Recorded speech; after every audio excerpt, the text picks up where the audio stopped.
Hello everyone, Mike of Fights with Friends here with the Bellator post-fight show, here to give you the results of this evening's fight. The first fight of the evening was Brendan McMann versus Adelle AlTamimi. Adelle AlTamimi was on his contract, was $10,000 to win, $10,000 to show. He gets the impressive submission victory over Brendan McMann.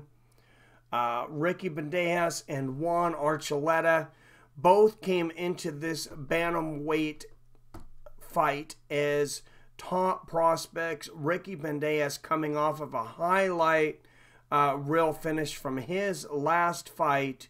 But Juan Archuleta and his style would be too much for him tonight. One was too busy. Ricky was chasing him the entire night, but never caught up with him. Juan Archuleta gets a huge victory over Ricky Bandejas. Then a former WWE fighter, Jake Hager, the heavyweight better known as Jack Swagger. But beyond being a WWE fighter, he's also a former Oklahoma State wrestler. Back in the day, he set the record for 30 pins in a season for Oklahoma State. He would defeat J.W. Kaiser tonight by submission, a head and arm choke to go to 1-0 in Bellator, and he would grab 50 G's as disclosed by the California State Athletic Commission. For his first ever MMA fight. Henry Corrales and Aaron Pico would fight next in the loaded Bellator featherweight division, probably with more talent in that division than any division out there.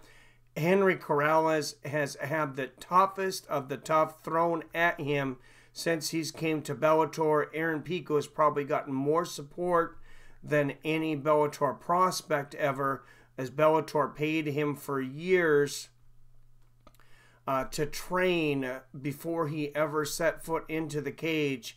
Henry Corrales pulls off a 4-1 upset with a first-round knockout of Aaron Pico. And in the main event, Ryan Darth Vader took on Fedor, the Last Emperor Emelianenko. And the fight itself would be much shorter than the national anthem, as Ryan Bader catches Fedor Emelianenko with a huge left hook early, lands it up with a right hook on the ground and a series of a hammer fist. And Ryan Bader would become the first ever Bellator fighter to hold belts in 2 weight classes simultaneously, and the winner of the first ever Bellator Grand Prix finals. He would get a belt for each and walk out with 3 belts. So congratulations to the first champ in the history of Bellator. Congratulations to the great Fedor Emelianenko. Can't say enough good things about the Last Emperor, and to get all the way to the finals at 42 years old. Absolutely amazing.